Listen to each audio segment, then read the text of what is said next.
Madam Chairman, ladies and gentlemen, colleagues in education. Stephen looked around his audience. Not a bad turnout for the first day of a 3-day conference. He knew that almost 200 pairs of eyes were looking at him, their owners watching his every word, waiting for him to say something that they could praise or something that they could attack and argue with. I don't need to tell you that bullying comes in many forms and has become part of our daily lives, and not just in our schools. He began, absolutely sure of what he wanted to say, and delivered it with confidence and style. From the first 10 seconds, he realized that he had them in the palm of his hand. I clearly remember how in my second year of high school, the fact that he spoke from personal experience was one of the things that made Stephen such a compelling speaker. He knew his topic so well that he spoke on autopilot. He moved around the podium like a caged lion on a small stage, unable to stop waving his arms, clenching his fists, and his sparkling blue eyes riveted the audience to their seats. Here are Ted and Freddie from DFES, and a couple of other familiar faces who will be propping up the bar today. Could be a nice evening. But while the kind of direct bullying we are all familiar with potentially results in physical scars, the psychological scars from indirect bullying can be much more damaging in the long run. These scars are usually... Before moving on to the core of his speech, cyberbullying, he asked the audience to self-analyze, to think about when they were involved in indirect bullying, social aggression, bullying. Almost everyone has at one time or another been part of a gang or group that criticized, picked on, or gossiped about someone, to the point that that person became socially isolated. In other words, they bullied me. Stephen spoke more slowly now, in little more than a whisper, forcing the audience to concentrate, to look at him, to watch his lips. As he spoke, his eyes could see how many of those watching him were aware of this. He saw them begin to squirm in their seats, realizing that they had once, to one degree or another, been involved in bullying. As his eyes wandered around the room, they looked back for a moment, doing a double take. Wow, who the hell is she? Although he never knew all the participants at these conferences, there is a certain core of regulars. She was not one of them. As he caught his breath between sentences, his mind absorbed and memorized the image.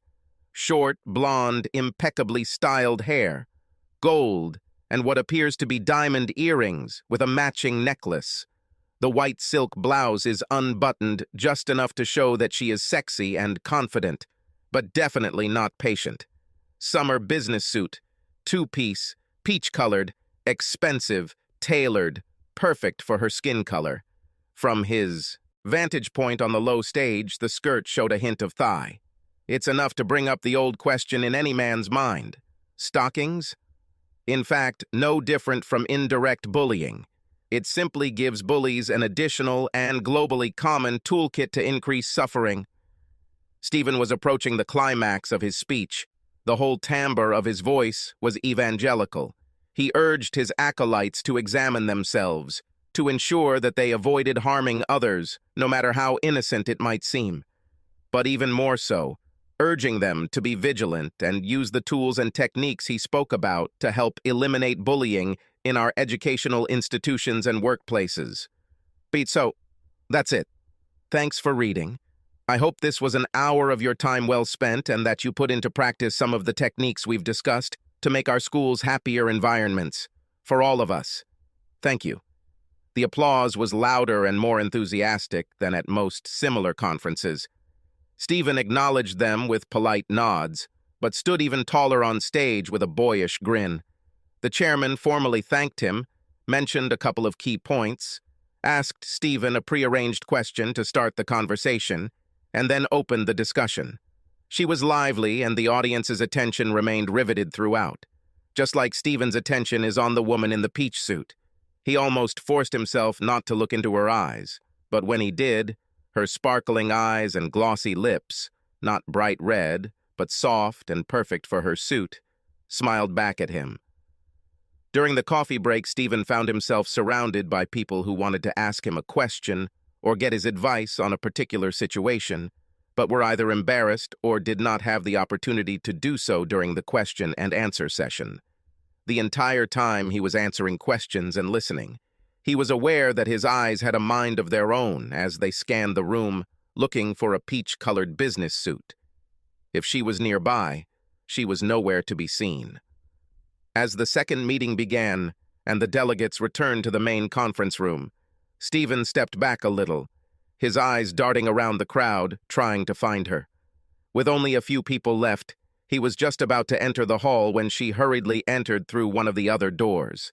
Stephen held the door open, and she gave him a smile, the same smile that had almost stopped him in his tracks during his speech. She nodded her thanks and walked in to take her seat. Stephen tried to look at her name tag, but he was so embarrassed about not wanting to appear staring at her breasts that all he could do was catch the vague outline of letters and words, a short name, Anne or Pam, and a surname similar to Pinch. Stephen sat down in the empty seat next to the back desk. He flipped through the conference packet, half paying attention to the next speaker, who was talking about bullying, with a particular focus on children with special needs. Ah, this is what I was looking for. He walked slowly through the list of delegates, ignoring the men and discarding the women whose names didn't fit. Bingo! Anne Finch is an educational consultant. Finch! That's an unpleasant coincidence. Stephen shook his head ironically and pulled out his iPhone. Google, and here it is at the very bottom of the first page. Stephen followed the link and viewed it. Psychology, short teaching career, master's degree in education, doctorate at university. A bright girl, but it was visible in her eyes. While he was surfing the internet, Stephen checked his email. Work, work, work. Lord, I need to have a social life. How many months have passed since he and Laura broke up? Well, it all just fizzled out. They both agreed that it was good and fun, but nothing happened. Since then, he had seen her a couple of times. They even had a very memorable encounter in bed. But it was all over. They both knew this and did not regret anything. Lunch came and went. Stephen kept looking for a peach suit with a perky smile, but Anne was nowhere to be seen. There were several workshops in the afternoon, and she was clearly in different groups than Stephen. After completing the activities planned for the day, Stephen went to his room and decided to work out in the gym before dinner. He did his usual warm-up on the exercise bike and did 10 minutes on the rowing machine before moving on to the treadmill. The hotel gym wasn't too bad, and as Stephen completed 5 kilometers of the 10K course, he looked out the large window overlooking the typically small hotel pool. She looked amazing. So much so that Stephen tripped on the treadmill and almost lost her. He heard a chuckle from the nearby treadmill and looked over. Yeah, she's bloody gorgeous, isn't she? Stephen grunted in response, something vaguely in agreement. His partner continued. I thought she looked good in that outfit today, but to see her in a bikini. Damn it! Stephen couldn't agree more. He decided that he would not lift weights and would go for a swim after he completed the next 5 kilometers. As he clocked up the kilometers, he watched Anne cover sections of the pool with an ease that would have impressed Mark Spitz. Finally, the machine beeped, and he slowed down, not a bad time, but not one that would bother any of the elite athletes. He changed into his swimming trunks, washed off his sweat, and tried to look casual as he entered the pool. The surface of the pool was a sheet of smooth glass. There was not a single swimmer who could disturb its surface, especially not a single blonde swimmer in a bikini. Damn, why did I bother with these last 5 kilometers? Stephen almost reluctantly disturbed the sleeping pool and took a few sluggish swims before exiting it, still angry at himself for the missed opportunity. Stephen was late for dinner. He looked around the bar. The DFES guys were nowhere to be seen, but neither was Anne. He entered the restaurant and looked around. He recognized several groups, but no one he knew that well. Well, it looks like you're dining alone. He told the waitress it would be just him, and she found him a table by the window. I hope you're going to eat well after running today. Stephen looked up from the menu and saw those eyes smiling at him as they seemed to do all day. Before he could answer, she gestured to the chair opposite. Can? Stephen stood up and said that of course she could join him. He smiled at her. I guess I'm not the only one who's worked up an appetite. You have swum a few lengths in the pool. Anyone would think that we were spying on each other. Her eyes and smile said, "Yes, I know you've been looking for me all day. God, are women really that good at reading us? Or are we just bad at hiding it?" Or maybe she's saying that because she knows that every man at the conference was paying attention to her. Anyway, the game is on. When she sat down, he looked at her. She was clearly the type of person who would look great dressed in a bag tied with twine. Her third outfit of the day, if a bikini can be called an outfit, was a simple white shirt and jeans that had been sprayed on. She was wearing the same gold and diamond earrings and necklace as before. But Stephen's heart sank when he noticed other jewelry, a simple engagement ring with a single diamond, and an equally simple gold bracelet. So she's married. This wouldn't be the first married woman you've shared a bed with. But Stephen knew that downstream there were difficulties, guilt, and difficult decisions. They talked about fitness, swimming, gym, and dancing. "Although these days, I don't have many opportunities for this," she said with a rather sad, distant look in her eyes. When Stephen asked why, she simply shrugged. "This is probably because your husband keeps you on a leash at home. I know I would." She smiled a forced, weak smile. Something like that. "Hey, well, you touched a nerve, dude." Stephen changed the subject. They ordered food and ate while discussing Stephen's morning presentation. She clearly thought a lot about this. Her sharp mind asked Stephen some deep questions and challenged some of the things he said. "God, beauty and brains. That's a woman. So come on, stop working. Tell me about Mrs. Ann Finch." She laughed. "God, you're good. You know how to win people over. You are a great listener and so easy to talk to." Stephen smiled and shrugged his shoulders like a naughty boy. "Do you understand what I mean?" Anne shook her head and began talking about school, university, teaching, her love of physical sports, work after graduation. She talked about meeting her husband. He came to school to teach the children rugby. Stephen felt his throat go dry and his stomach tighten. No, this can't be. Finch and rugby. Oh my God.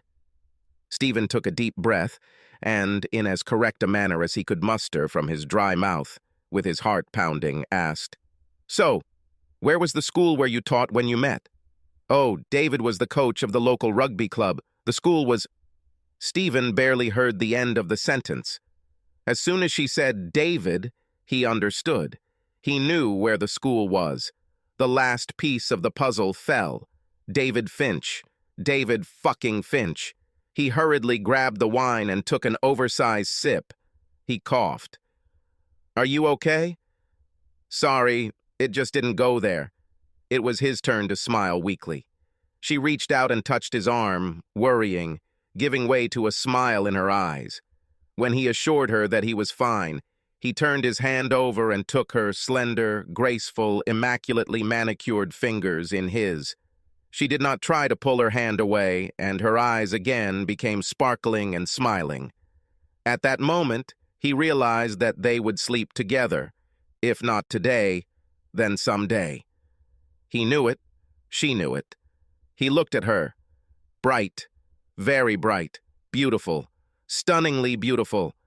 How could the bastard who tormented me as a teenager convince her to marry him? Stephen wanted to understand the relationship between Anne and that bastard for two reasons. He wanted Anne, but he knew that to do that, he would have to put any guilt he felt about cheating on David out of her head.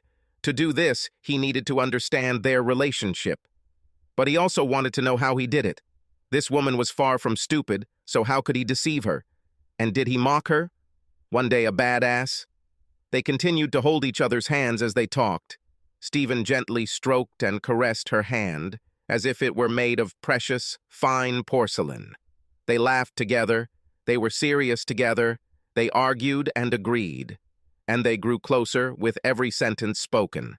Then, as Stephen brought her hand to his lips, blew gently on it, and kissed it, he heard an ahem from across the room. They both looked around. The restaurant was empty, the tables were set for breakfast.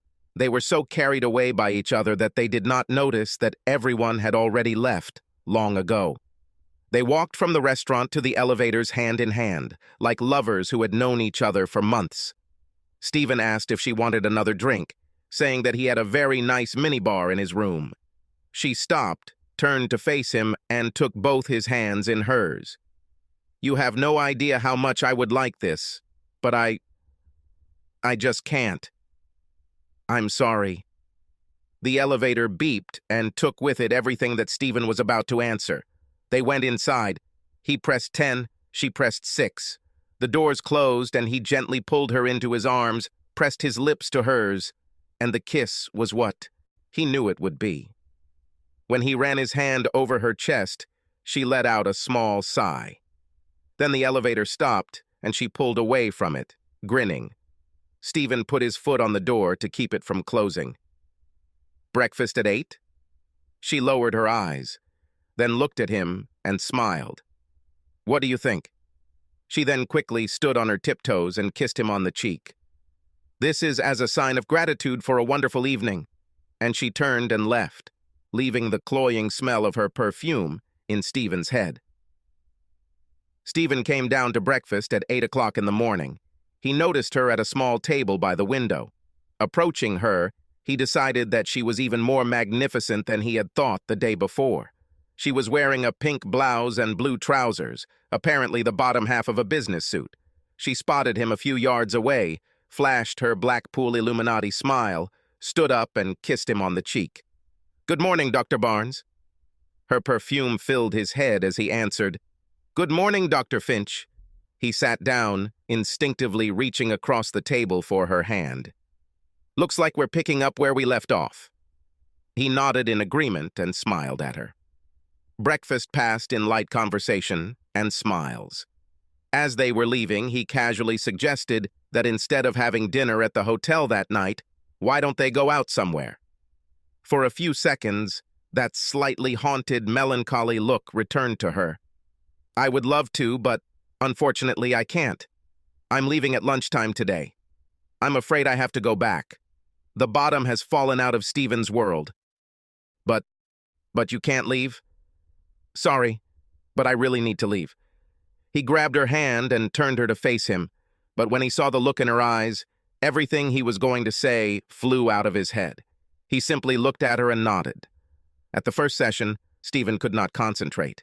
He kept thinking about the previous evening. During a coffee break, he was ambushed by a group who wanted to discuss his presentation, and Anne was nowhere to be seen.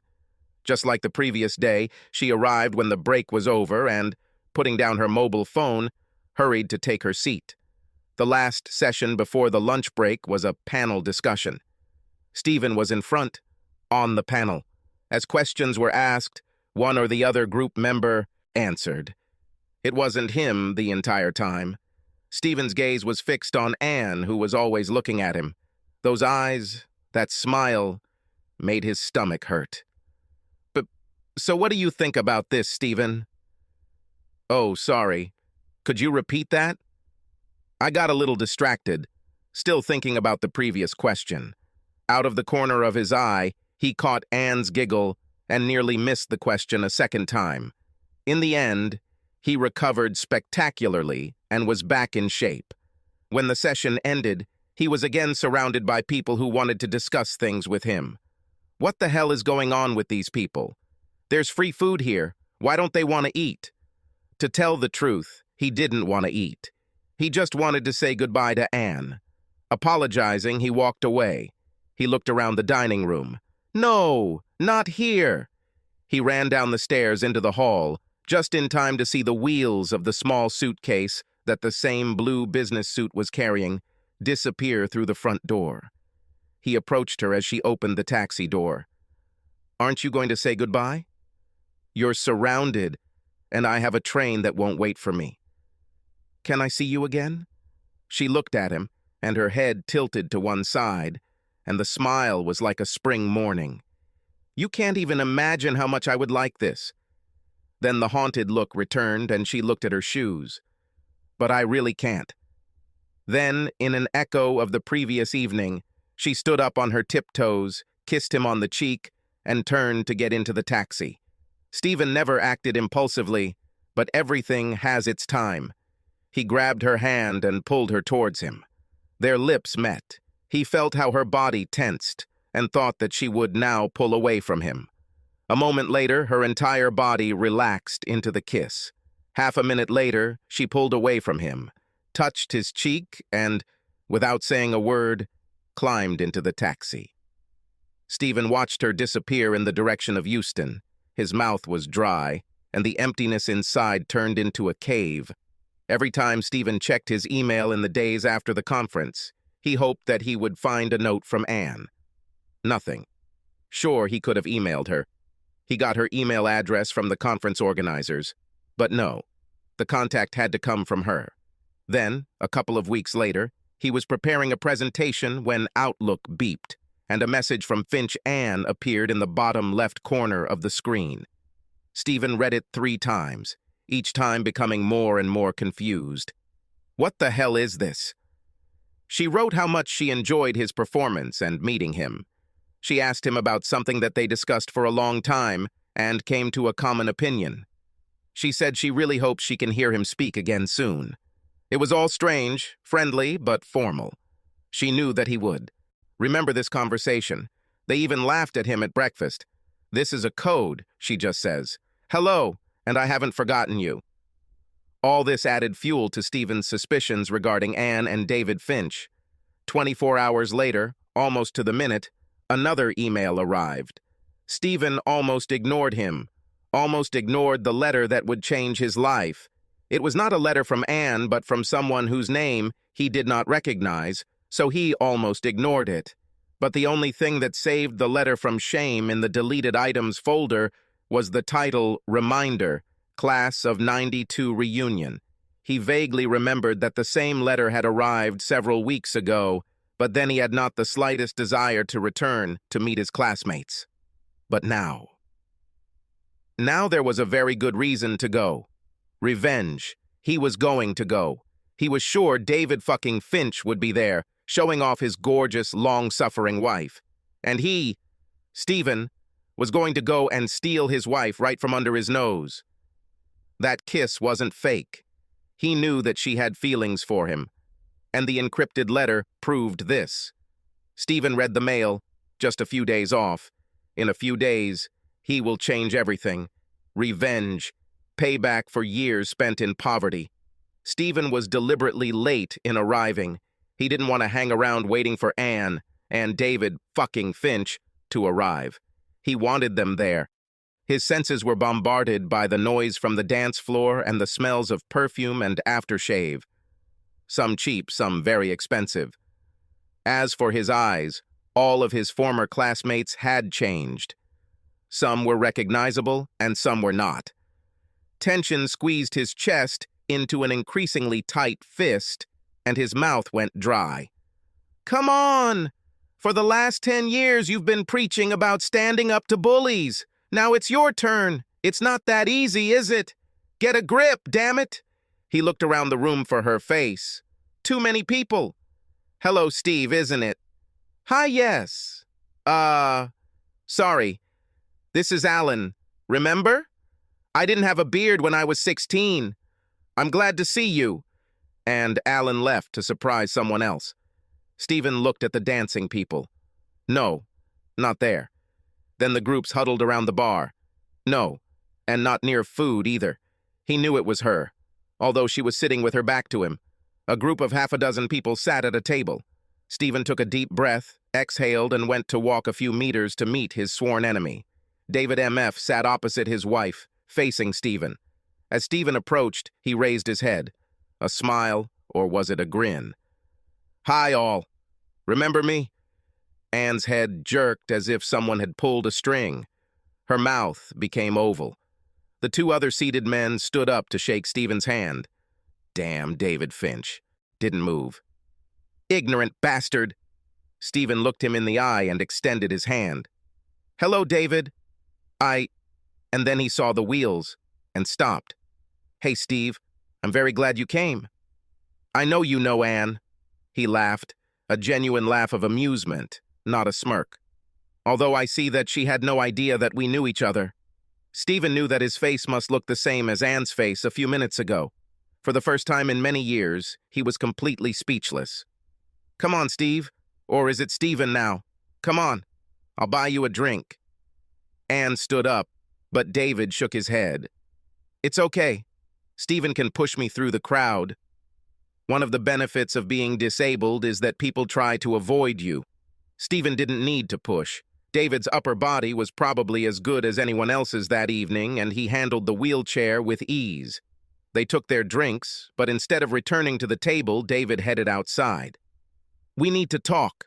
The cool air mixed with the smell of smoke from an outcast group of smokers helped Stephen bring order to his racing thoughts. First things first. So, what happened? In a rugby match, a turning point occurred. Everything, and I mean everything, below the belt. David shook his head. Disappeared. Died. Nothing. Stephen shook his head. How many times had he wished for something like this to happen? And then it happened. God, forgive me. It's not worth it. Things happen. But it is I who must apologize to you. I wish I had been man enough to do this years ago, when I realized what a total bastard, a real piece of shit, I was to you and a few others. But you were the easiest target. And I'm truly sorry. At first, I thought it was a condemnation of me for not looking for you to apologize. We all do things that we later regret. For God's sake, Steve, I was a complete asshole. At least, make me happy that you hate me at least a little. Stephen laughed and nodded. Yes. Yes, you were. And I hated you more than you can imagine. Thanks for this. David extended his hand, and Stephen couldn't believe the warmth he felt when he took it and shook his tormentor's hand. But there is something else. Anne. Stephen sat down on the low wall that surrounded the parking lot. Their eyes were now at the same level. Nothing happened. We met and got along well. Shrug. End. She really likes you, you know. Over the past 3 weeks, she's mentioned you probably 100 times. I have to admit I was stunned when I realized who Stephen was. David, nothing happened. Oh, I know that. She's wonderful and I don't deserve her. She would never, ever do anything to hurt me. But I know her well enough to know that she really likes you and... Hello. What's happening? Both men were so engrossed in conversation that they did not notice Anne leave. David held out his hand and she took it. On time, baby. Steve, I'm sorry. Stephen and I were just talking about you. I was just about to ask him to do me a favor, so to speak. And since this concerns you, maybe it's good that you're here. My God! I know what he's going to say. Oh, Christ. David looked into his wife's eyes. I know that you love me. I know that you will never do anything bad to me. But I also know that you are a young woman. A woman with... How can I say this more politely? A woman with needs that this useless husband cannot satisfy. David... Anne cut in. But David raised his hand and continued. I've really been thinking about this a lot since you came back from the conference and mentioned my old school friend here. I know you like Stephen, and I know you'll never cheat on me. It's just not in your nature. But you don't cheat if it happens with my permission, and I know about it. Anne shook her head. Stephen looked at his nemesis. Let's talk about how to dump coals of fire on the head of your enemy. Anne and Stephen looked at each other.